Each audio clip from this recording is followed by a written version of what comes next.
بسم اللہ الرحمن الرحیم۔ آج کا ہمارا ٹاپک ہے ایک خواب۔ حافظ ابن عساکر نے ایک بزرگ احمد بن کثیر کے حالات میں لکھا ہے کہ وہ ایک صالح اور نیک آدمی تھے۔ انہوں نے نبی کریم صلی اللہ علیہ وآلہ وسلم اور حضرات شیخین رضی اللہ تعالیٰ عنہ اور جناب حابیل کو خواب میں دیکھا تو انہوں نے حابیل سے حلفاً پوچھا کہ کیا وہ یہی جگہ ہے جہاں اس کا خون بہایا گیا؟ تو حابیل نے قسم اٹھا کر کہا کہ ہاں یہی وہ جگہ ہے، اور کہا کہ میں نے اللہ تعالیٰ سے سوال کیا کہ وہ اس جگہ کو بابرکت اور دعا کی قبولیت کی جگہ بنا دے۔ اللہ نے اس کی بات قبول فرما لی اور اس کی تصدیق جناب رسول اللہ صلی اللہ علیہ وآلہ وسلم نے بھی فرمائی، اور ارشاد فرمایا کہ میں اور ابو بکر و عمر رضی اللہ تعالیٰ عنہ ہر جمعرات کو اس جگہ کی زیارت کے لیے آتے ہیں۔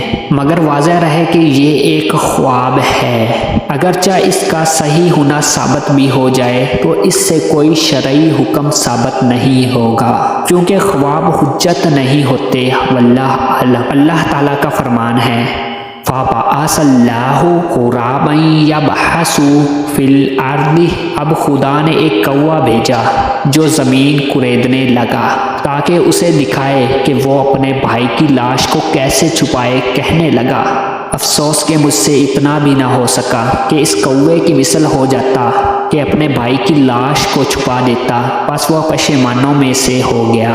بعد نے کہا ہے کہ جب اس نے اپنے بھائی کو قتل کیا تو 1 سال تک اسے اپنی پشت پر اٹھائے رکھا، بعد نے 100 سال تک اٹھائے رکھنے کی بات کی ہے۔ وہ اسی حالت میں رہا کہ اللہ تعالیٰ نے 2 کوے بھیجے۔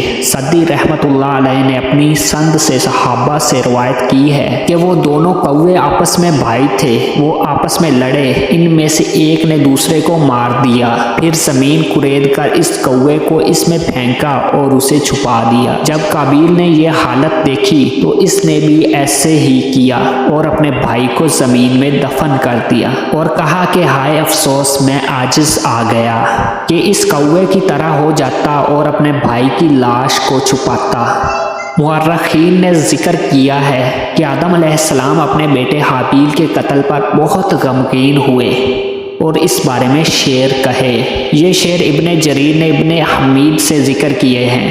یہ علاقے اور علاقے والے بدل گئے، زمین کا چہرہ خاک آلود اور بدصورت ہو گیا، اور ذائقے والی چیز تبدیل ہو گئی، اور ہنس مکھ چہرے کی تازگی ماند پڑ گئی۔ آدم علیہ السلام کو جواب دیا گیا اے قابیل کے باپ، وہ دونوں مارے گئے اور زندہ ذبح کیے ہوئے مردہ کی طرح ہو گیا۔ خوشی خوف کی نظر ہو گئی، اب غم و اندوہ کی چیخ و پکار ہی باقی رہ گئی ہے۔